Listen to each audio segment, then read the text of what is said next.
Suso Trooper. Ito yung mga ginawa namin. Wheel bearing. Tinanggal namin ito. Rotor disc. Dito nakakabit yung wheel bearing. Yan. At pinagta namin ng support. Kabilaan. Yan. Malakas ng vibration ng makina. Ganyan. Yan. Biyak. In-start at saka pinatay yung makina. Yan. Malakas ang tumapalag yung makina. Tapos ito, shocks. Dito sa harap yan. Dalawa. Kasi matagtag na. Tumatak siya, matagtag. Para maalog doon sa loob. Tapos ito, tie rod. Malakas na ampli ng manubela. Kasi alog na to. Tie rod. Kabilaan yan. Left and right. Kakaroon ng kalampag pag sira ito. Tie rod.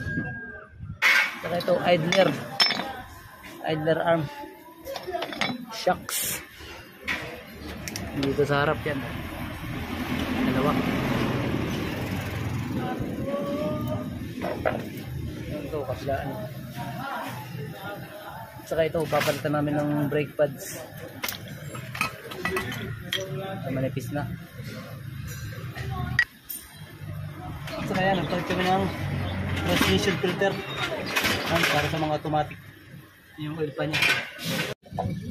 Every 40 to 50,000 kailangan magpalit nito. Transmission filter o mga automatic. Pagkakarot ng ganito, yung strainer niya parang pwede siyang hugasan. Dalawang klase kasi ang filter nito, merong carton siya. Pwede yung parang carton, yung pinapalitan, pero pag mga ganito pwede siyang hugasan. Every 40 to 50,000 kailangan magpalit nito. Pag nagpalit ng automatic transmission fluid, ito sinasabay. Transmission filter, hindi pang nasipara yan dito. Yan, nahihirapan din ng umatak.